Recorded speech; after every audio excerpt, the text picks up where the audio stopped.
This is Mel's week 3 video recap, so I'm starting out by offering her the flirt pole to see if she would like to play for a few minutes before we get started here.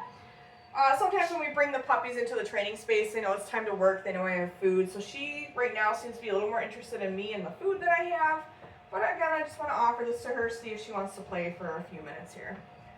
So just as a reminder, when our puppies are playing with the flirt pole, I do not want to lift them up off the ground or drag them across the floor while they're in possession of that toy. I might just put some gentle opposition on it and play a gentle game of tug with them. I also like to handle them a little bit while they're in possession of that toy too. So once Mel has it in her mouth, I'm just going to pet her a little bit. Good girl. Get it. Oh my goodness. Oh my goodness. Good girl, Mel. Okay, I think we're going to get started because she seems to be more interested in me and my treat pouch here. Alright, first thing we're going to do is charge our clicker. We've been doing this at the beginning of each of our training sessions. So, as a reminder, I'm not asking Mel for any behaviors when I'm doing this. This is just so that she has a really strong association between hearing the click and being rewarded with a piece of food. So we'll do this maybe 2 or 3 times before we get started here.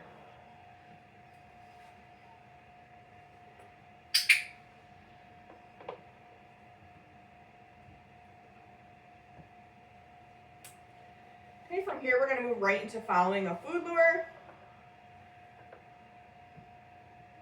So as a reminder, the goal is that I want Mel staying connected to that piece of food the whole time we're moving.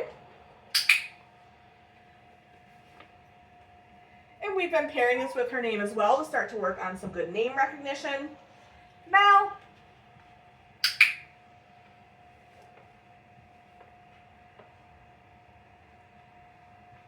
Mel. And then we've been practicing this with both hands.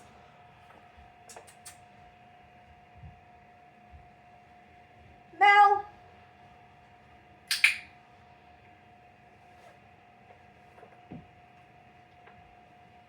Mel.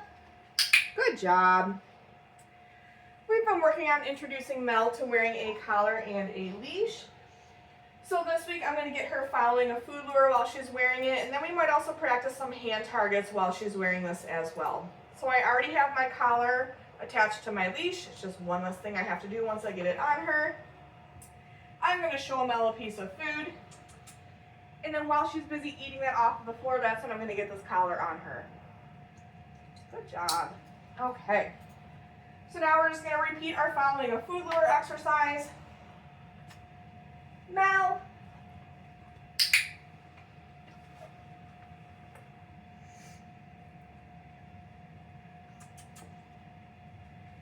Mel. Good girl. And again, practicing this behavior with both hands. Mel.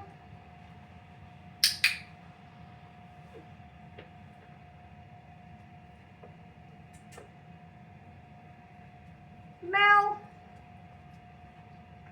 Good job.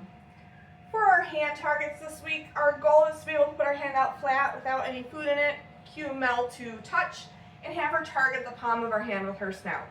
So I will still mark and reward for that behavior if I'm not using a food lure. I am going to start with a few easier repetitions with using that food lure first, and then we will move on to me just offering her my flat hand. Mel, touch. Good girl. Whoops, you missed it. Mel, touch.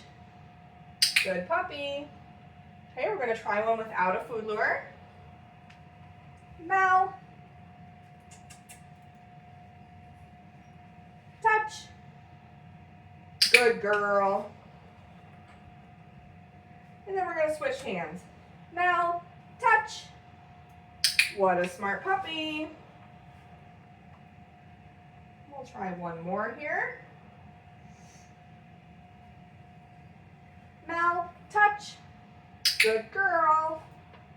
Nice work, Mel. Okay. And then when I'm ready to take that collar and leash off, I am going to get her on another piece of food while I find the clip to that collar. This way she's not trying to chew on my hand, chew on the leash. It keeps her occupied while I get this off of her. Good girl, Mel. Nice work. Okay. We've been continuing to work on our sits this week. So our goal for our sits in week 3 is that we can get Mel to offer us a sit by just verbally asking her for it and not having to use a food lure. I'm still going to give her follow-up cookies for maintaining position like we've been doing the past few weeks. But again, just starting to fade out, luring her with a piece of food. Go get it. Mel, sit.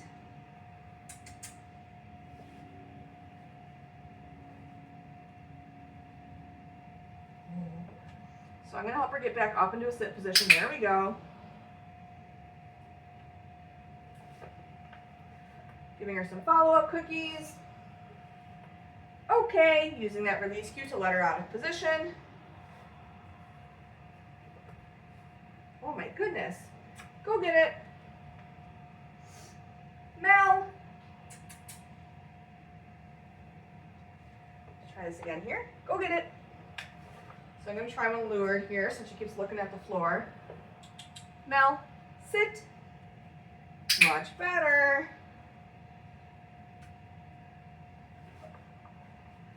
Okay, we'll do one more here. Mel, sit. Good girl.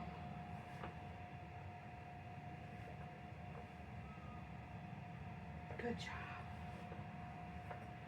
Okay, for our downs this week, it's going to be very similar to our sits. I want to see if I can get her into a down position by just verbally saying down. So I'll give her a few seconds to try to figure it out on her own. And then if she's still not quite getting it, then I'll point to the floor. But again, working on fading out that food lure. Go get it. Mel. Down. Just giving her a few seconds to figure it out. I'm going to help her. Good girl.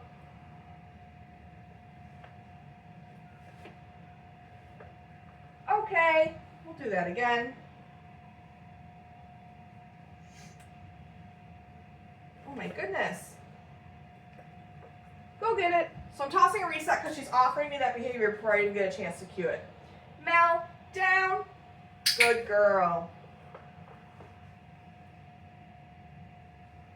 Good job. So again, giving her those follow-up cookies. Okay, we're going to try one more here.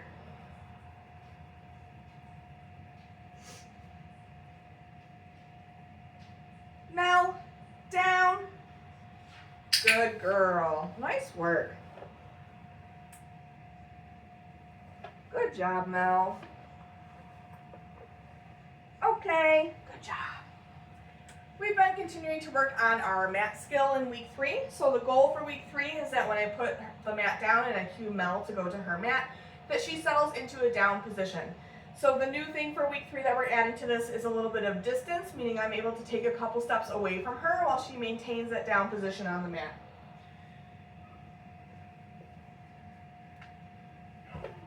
Mel, go to your mat. What a smart girl. So just taking a couple steps away from her, as long as she maintains that position, I'll come back and mark and reward. Taking a few steps away in a different direction. And I'll do this maybe 2 or 3 times before I release her. Also practicing turning my back to her.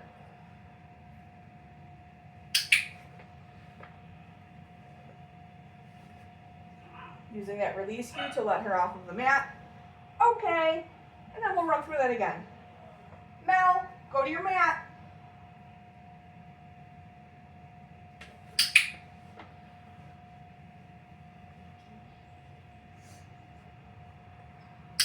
Good girl, Mel.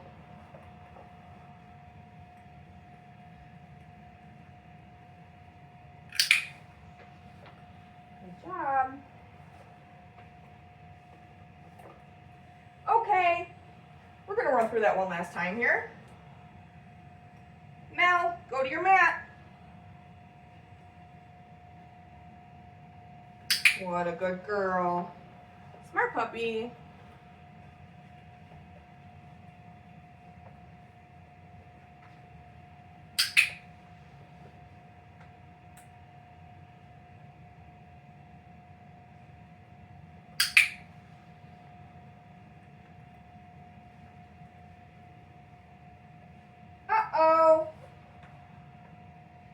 if she gets up, I'm just going to say, uh-oh, help her get back into position if she needs help, or wait till she corrects herself.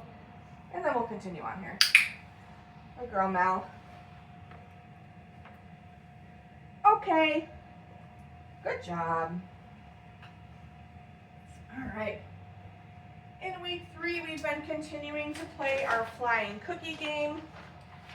So the only change in week 3 is that after I toss that reset and Mel goes to chase it, I'm going to move where I am, just so that when I call her name, it's a little bit less predictable as to where I am in relation to her. Go get it. Mel. Good girl. Go get it. Mel. Good job. So clicking as soon as she turns and responds to her name, rewarding once she makes her way all the way back to me. Go get it. Mel. Good girl. We'll do a few more here. Go get it. Mel. Bop, bop, bop, bop. So if she doesn't respond right away, I just make a silly noise instead of repeating her name. Go get it. Mel. Bop, bop, bop, bop. There we go. Good girl. Good job. Nice work, Mel. We've been continuing to play crate games in week 3 as well. So the goal in week 3 with the crate is that I am able to move away from the crate while Mel continues to offer calm behavior while she's inside of it. So I'm going to get a refill on food here.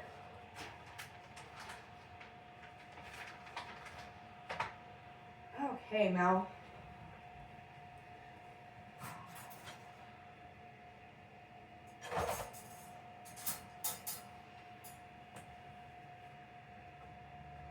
Mel, crate.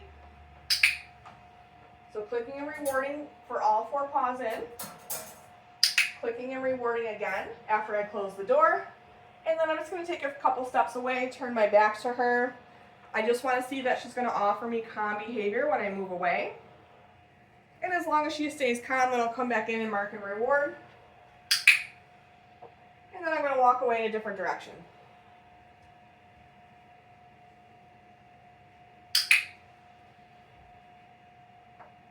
And then when I'm ready to release her out of the crate, I'm still going to meet her right at that threshold with a piece of food.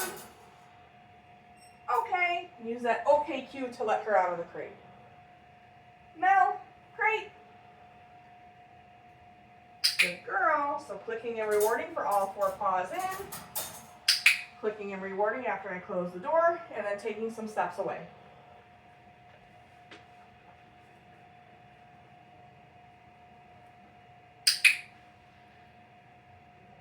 Good job, Mel.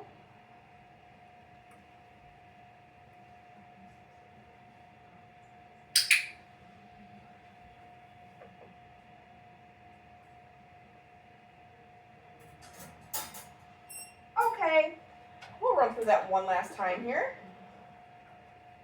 Mel, crate. What a good puppy.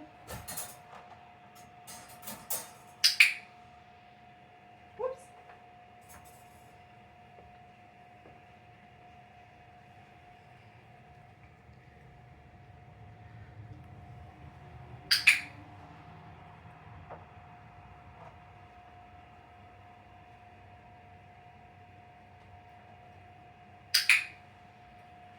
Good job, Mel. Okay, nice work. In week 3, we started to introduce Mel to grouping tools that make sound. So this week I'm using a nail Dremel. The goal of this exercise is that I want her to have a neutral to positive response to hearing the nail Dremel. So the way that this is going to work is I'm going to start with the nail Dremel at my side. It's typically a quieter tool, so I will start with it a little bit closer to the puppies, versus if I was using a louder grooming tool, I would like to start with it behind my back, just so that it's muffling the sound a little bit.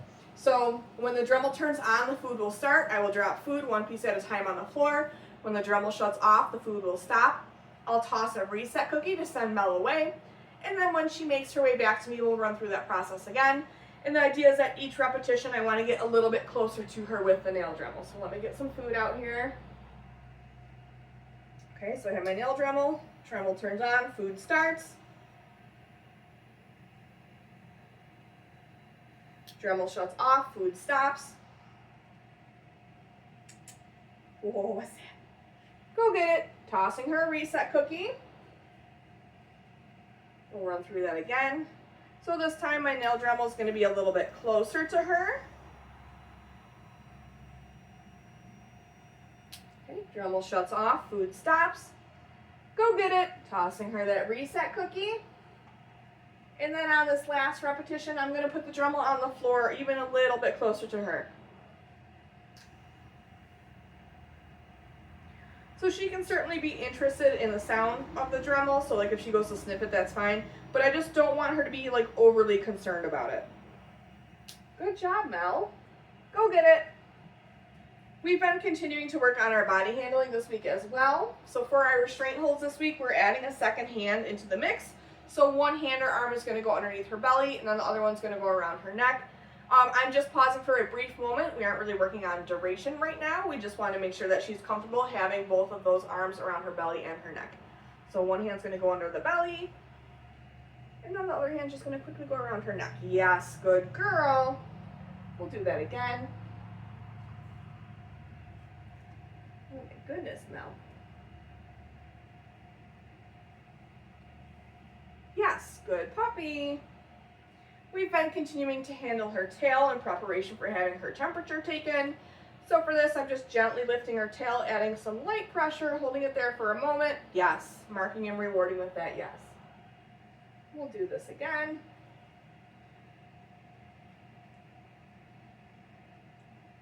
Yes, good girl. For her paws this week, we're working on picking up a paw, isolating one toe, and finding the nail, again in preparation for a nail trim. So getting her on that piece of food. See if we can get you to turn. There we go. Whoop. Yes, good girl, Mel.